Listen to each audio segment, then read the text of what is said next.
Migrant protester storms New York City as Trump plans deport. Oh man, I'm going to get some wine. Is this the Trump? Is this the guy that came in and that was talking to the police and was I'm waiting for a video from 𝗗𝗓𝗡. I guess he said it's not a video, but 𝗗𝗓𝗡 had wrote. Let me see. Maybe he got a link right here. Also, live judge finally responds drugs Jay-Z and Alex stereo. Oh my God, what? Man, let's do we gotta do them in order, 16 minutes, that way I can go upstairs. Check this out, man. I don't know what's going on. Yeah, you need to, in order for you to switch stuff, in order for you to do things, you need to log into this computer and be able to click on stuff. Because I'm clicking with the mouse on every. Yeah, I thought there was a permissions thing. We had to get 𝗗𝗓𝗡 to explain it to. Maybe there's a way. Stephanie over here tomorrow. I can at least change the thing. I'm like, you can't change it. 𝗗𝗓𝗡 taught me how to change it. Thank you. Yeah, change it for when you running your live, right, and you can. I didn't realize because it looked the same. It looked like you could. Oh, it won't change over here. That way, everybody. So every guest can change somebody else's. Yeah. All right. Anyway, but I don't know. Yeah, you're doing a great job. Also, by the way, even though Tanya don't like what you're doing, It's like, Tanya, I'm just playing. Tanya, don't beat me up. Tanya, don't beat me up. Nah, I think. Yeah, Tanya said, me, I didn't say that. I know Tanya, like, don't say I said that. You lie, Mike. You lie. Mike don't lie. I just psych. He just fibbing. He telling fibs. Yeah, I'm telling fibs. I'm telling little white lies. Look what she say. The root inside are saying that Jay-Z didn't plan on helping his friend Diddy. Whoa, the rumor. No. The roots inside. Yeah. We know that. We know that. All right, let's see what this. Yeah, let's see what this gonna do, y'all. Without any further ado, let's check it out. Together, we will fight the fascist president-elect and his racist deportation. So, as sanctuary cities across America brace for the impact of Donald Trump's second term, they're secretly making plans to fight back. And although our progressive leaders here in New York are still in shock that Vice President Harris didn't win, President Trump has made it clear that since he won, there's going to be mass deportations and a crackdown on sanctuary cities. And now our leaders are plotting behind the scenes to stop him by doing exactly what he campaigned against. Trump, hear us. We are here and not leaving. Steps away from the Trump International Hotel, you could hear the cries of New York immigrants and allies. We know that our immigrant communities in particular are going to be under attack.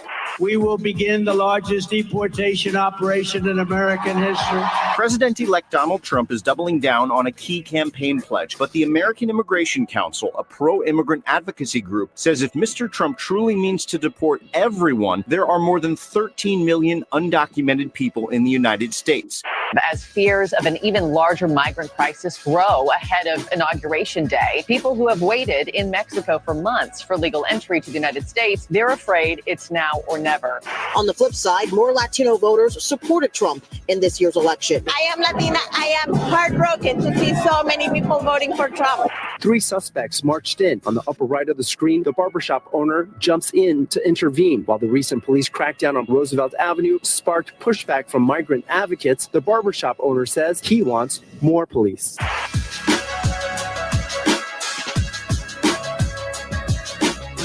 So Mayor Adams says he'll work with Trump. However, behind closed doors, plans are being made that are beyond his control. But what nobody's talking about is that when President Biden announced his recent border security initiatives, nobody here cared. But now that President Trump wants to go a few steps further, the same individuals that could have been upset about the last initiative are all up in arms about this one, proving that New York City's sanctuary status and continued asylum crisis aren't just powered by progressive thinking, they're also powered by hatred for President Trump. Trump, who wants to bring those things to an end. An ending everyone hoped would eventually happen after Vice President Harris won the election and, in their minds, saved America. And in the months leading up to the election, our leaders were high-fiving each other because recent asylum seeker arrivals had dropped to around 2,800 people per month as a result of President Biden's executive border actions. And yes, 2,800 people a month is still a lot, but it's much lower than the 16,000 a month who were coming here earlier this year thanks to the help of Texas. And this reduction in new arrivals led to the first reductions in asylees the city's caring for, 60,000 of whom still live in shelters, a number that could drop even lower if Donald Trump's deportations end up removing dangerous criminals and gang members from these locations where our officials know they're residing. And that brings us to the real reason why New York City is gearing up to fight President Trump's new immigration plans with everything it's got. This isn't just a sanctuary city. It's also a sanctuary city with soft on crime laws that typically releases dangerous criminals after they rob and assault others. Here, people who commit crime aren't viewed as crooks. Oh no, they're just victims of an unfair society, which is why our society refuses to lock them up. And even though President Trump's plans dictate priority arrests of the gang members and criminals and terror watch list suspects who've escaped into the country, those are the very people our leaders and activists end up defending when they say they're going to double down on sanctuary city policies in the name of protecting all immigrants, no matter who they are or what they may have done in the past. But as you're about to see, the idea that nobody should ever be deported, ever, for any reason, just puts the law-abiding immigrants and law-abiding asylum seekers in danger.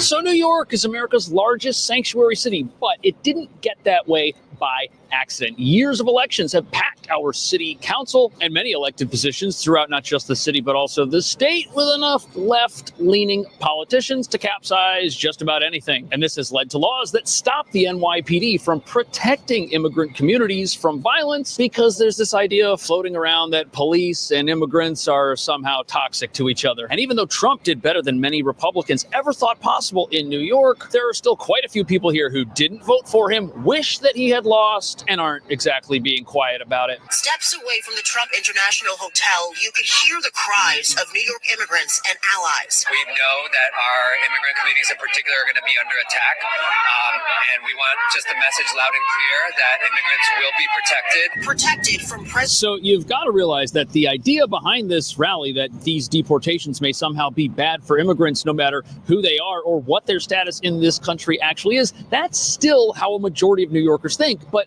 this rally is based on a premise that stuff's going to happen, which can't. And the first point brought up is that immigrant communities are somehow under attack because Donald Trump won. But what immigrant communities are they talking about? Because in the last election, immigrant communities here voted redder than they ever have in recent memory. And how can it be possible that the anti-immigrant candidate, if that's what Donald Trump really was, did better with immigrants than any Republican has in a long time? People vote in their best interest, after all, and certainly immigrant communities wouldn't elect someone who they thought was going to remove them en masse from the country on his first day in office. That just doesn't make any sense. Also, it's worth mentioning that asylum seekers, they've now got the legal right to reside in this country as their asylum case plays out. So it can't possibly be them who Trump is after and is going to round up when they've got permission to be here. And Donald Trump's new border czar has given many interviews telling us exactly who he's going to prioritize. And they are specifically going to be looking for people who are criminals, people who are gang members, and folks who are on terror watch lists. Not families, not green card holders,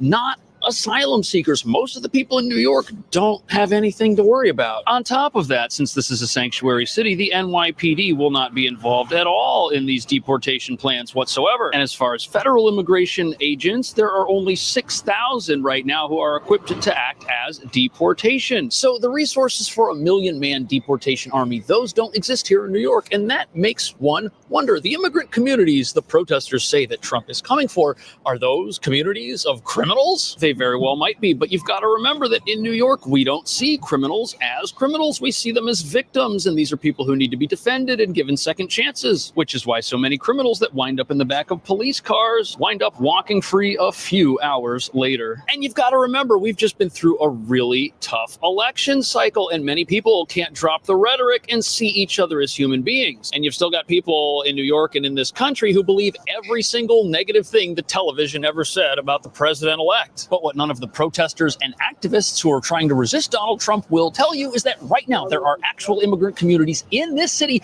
who are under attack, and it's not from Donald Trump. 3 suspects marched in.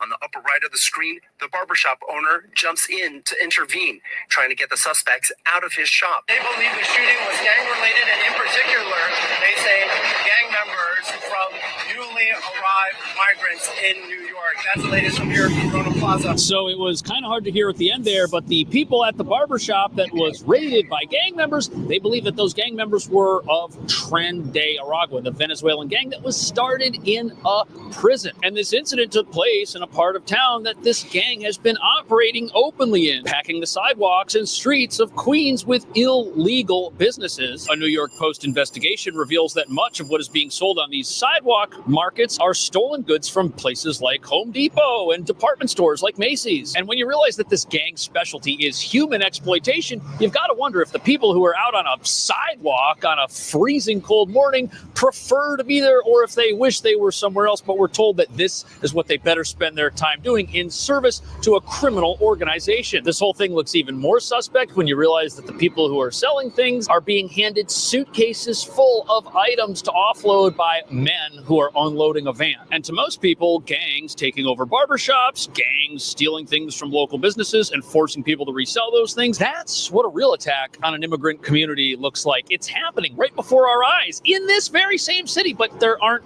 the same type of protests against it for some reason. Trump, hear us.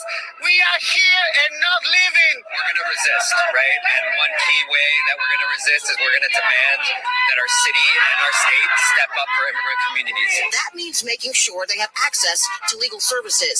On the flip side, So if we look at this situation and we take everyone at their word, both the activists and the new border czar, a frightening reality starts to emerge because these gang members, they're going to be found and they're going to be deported. And the activists are right. Some families may indeed get separated, but only if one family member happens to be on a terror watch list or a member of a dangerous criminal organization. And there very well may be raids at city-funded asylum shelters, but that's only because gang members happen to be living inside these places and everybody knows it. But once they get caught and arrested, the activists here are already saying that they're going to tell our city to support these very same individuals, possibly providing them with legal services and defending them, which could mean many of the gang members who parents with small children that live in these shelters wish didn't live there may end up coming back. All because activists are so upset that Trump won that they're looking to find anyone who's possibly a threat to him, anyone who he wants to get rid of, and they're going to say, you know what, I'm going to take the side of that person. We should defend them because it might help stop Trump, even if stopping Trump means crime in immigrant communities in New York. Real crime in those communities continues to go in the wrong direction. On the flip side, more Latino voters supported Trump. 46% of Latinos voted for him in 2024 compared to 32% in 2020. I am Latina. I am heartbroken to see so many people voting for Trump and to see them abandon immigrant communities. You know, the only anti-immigrant sentiments I'm hearing here are coming from some of the immigrants who say that they are protesting on behalf of immigrants. There's no room in this protest movement for people who disagree with the protesters. It's crazy, even if many immigrants have a very valid reason, a real reason for doing so. But the reason this is happening is because the people at this protest have no idea how Donald Trump was able to get elected, and they have no idea why people who to them are his mortal enemies would vote for him. But all that can mean is that there must be a real disconnect here from the way the protesters live their lives and from what immigrants in middle-class communities in New York have to put up with on a regular basis in terms of crime and in terms of danger. And if you're experiencing gang-related crime in your neighborhood, who's going to solve that for you? A bunch of protesters with signs that say they hate Trump, or the guy who says that he wants to deport criminals and people that are on watch lists? And why is it that these protesters don't seem to care at all about real gang violence that affects real immigrant communities and is doing it as we speak? Well, in order to answer that question, we're going to have to look at what activists have promised is going to start happening right here in New York after Trump's second term begins.